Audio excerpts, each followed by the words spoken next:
Assalamualaikum warahmatullahi wabarakatuh. Bagaimana kabarnya para pembelajar akuntansi di Indonesia? Semoga selalu sehat dan bahagia. Pada kesempatan kali ini kita akan membahas kenapa sih yang namanya UMKM itu harus menggunakan akuntansi. Sebenarnya apa peranan akuntansi bagi UMKM? Mungkin sebagian besar para pembelajar akuntansi UMKM ketika kita berkunjung di UMKM, ngapain toh kita harus menggunakan akuntansi? Toh kalau kita tanpa akuntansi pun kita sudah jalan, kita sudah berkembang. Namun di balik itu semua mereka tidak sadar bahwa kita tes salah satunya misalnya seperti ini. Berapa keuntungan Bapak dalam satu periode? Berapa keuntungan Ibu selama 1 tahun? Kemungkinan besar mereka akan menjawab, oh saya bisa beli rumah, saya bisa beli kendaraan, kemudian saya bisa beli perhiasan. Namun sangat jarang pelaku UMKM itu bisa menyebutkan nominal rupiah. Permasalahan lain yang muncul yaitu ketika perusahaan atau ketika UMKM itu akan diwariskan kepada anak turun pemilik UMKM itu.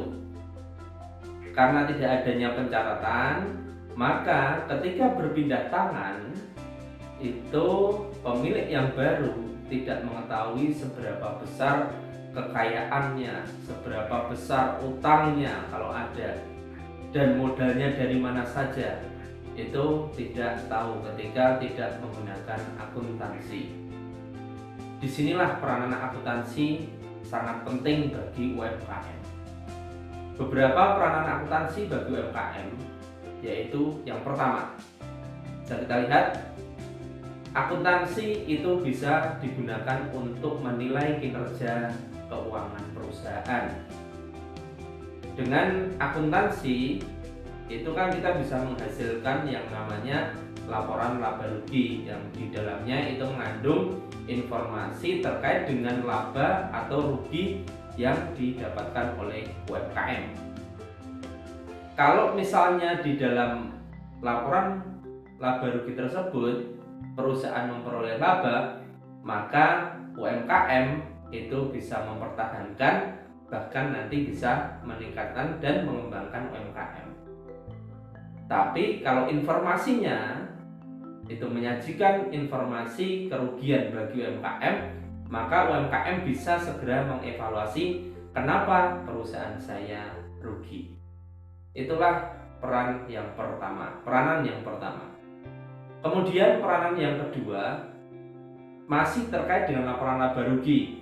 Ketika perusahaan atau UMKM itu sudah besar nanti, kan tentunya akan membayar pajak juga.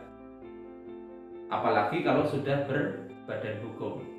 Tidak perlu nunggu besar pun, kalau misalnya memang sudah kena atau sudah menjadi objek pajak, maka UMKM juga wajib membayar pajak. Tapi bagaimana cara menghitungnya? Berapa besar yang harus saya bayarkan? Kalau kita bisa menghasilkan laporan laba rugi, di sana itu memuat informasi laba perusahaan selama satu periode, yang nanti tarif pajak itu berdasarkan, kalau untuk UMKM saat ini adalah 0,5% dari omset. Jadi omset itu pendapatan, yang itu juga bisa kita dapatkan di laporan laba rugi.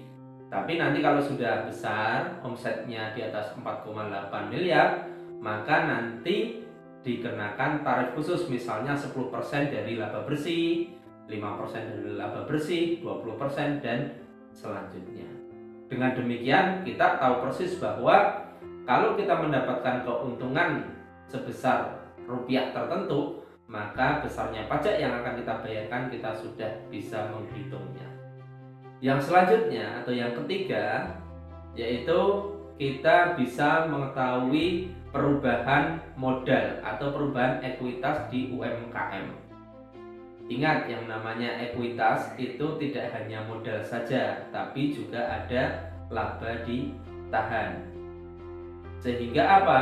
Kita bisa mengetahui bahwa kalau misalnya ternyata perusahaan atau UMKM kita itu memperoleh laba yang besar, belum tentu nanti ketika laba besar itu, maka ekuitas kita juga besar. Kenapa? Kita juga harus melihat dengan adanya laba yang besar, kita bandingkan adakah pengembalian ekuitasnya, adakah prive, adakah dividen yang dibagikan kepada pemilik perusahaan. Nah, dengan demikian kita tahu bahwa modal atau ekuitas kita itu ternyata malah berkurang dibandingkan dengan awal tahun. Bisa kita evaluasi berdasarkan apa? Laporan perubahan ekuitas, ternyata banyak membagi dividen meskipun laba. Ternyata banyak pengembalian ekuitas, banyak pemilik itu menggunakan untuk kepentingan pribadi. Dengan demikian itu kita bisa mengevaluasi kinerja UMKM dari sisi laporan perubahan ekuitas. Peranan yang selanjutnya yaitu adalah dengan akuntansi, maka kita bisa mengetahui posisi dana perusahaan. Ingat, di perusahaan itu ada sumber dana, ada penggunaan dana. Secara khusus di laporan posisi keuangan yang merupakan salah satu output dari akuntansi, itu menyajikan informasi aset yang merupakan salah satu bentuk penggunaan dana. Kemudian di sisi yang lain itu menyajikan sumber dana dari ekuitas dan utang. Bisa kita bandingkan, kita punya aset sebesar 10 juta, itu sumbernya dari mana saja? Dari utang berapa juta, dari ekuitas itu berapa juta. Dengan demikian kita bisa membandingkan. Kalau misalnya banyak utangnya, maka kita juga harus hati-hati bahwa UMKM ini sebenarnya sehat atau tidak. Kalau dari ekuitasnya lebih banyak, maka kita juga akan mengevaluasi apakah memang UMKM ini tidak ada utangnya. Ya syukur-syukur memang tidak ada utangnya. Itu bisa kita lihat dari peranan akuntansi dalam menghasilkan laporan posisi keuangan. Kemudian peranan yang selanjutnya yaitu kita bisa mengetahui aliran kas atau aliran uang di UMKM. Aliran kas masuk dan aliran kas keluar. Ada uang tunai, itu kita dapatkan dari mana saja, kemudian kita gunakan untuk apa saja. Ingat, yang namanya uang tunai itu salah satu wujud dana. Tapi yang namanya dana itu tidak selalu uang tunai. Ini perlu dipahami. Peranan ini bisa kita lihat di dalam laporan arus kas. Sehingga ketika kita akan menilai sebenarnya banyak yang masuk atau banyak yang keluar, kita langsung saja lihat laporan arus kas. Dengan demikian pelaku UMKM dapat mengevaluasi, dapat menilai bahwa UMKM ini ternyata memiliki aliran kas yang cukup banyak, entah itu yang masuk atau yang keluar, kemudian melakukan evaluasi.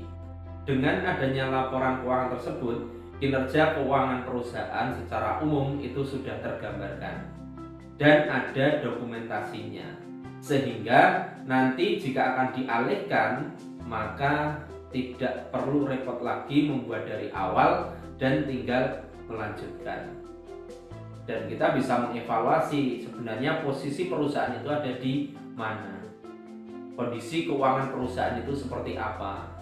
Kita sudah langsung mengetahuinya berkat akuntansi. Oleh sebab itu jelas bahwa UMKM itu sebaiknya menggunakan akuntansi untuk membantu dan mendukung kegiatan bisnisnya.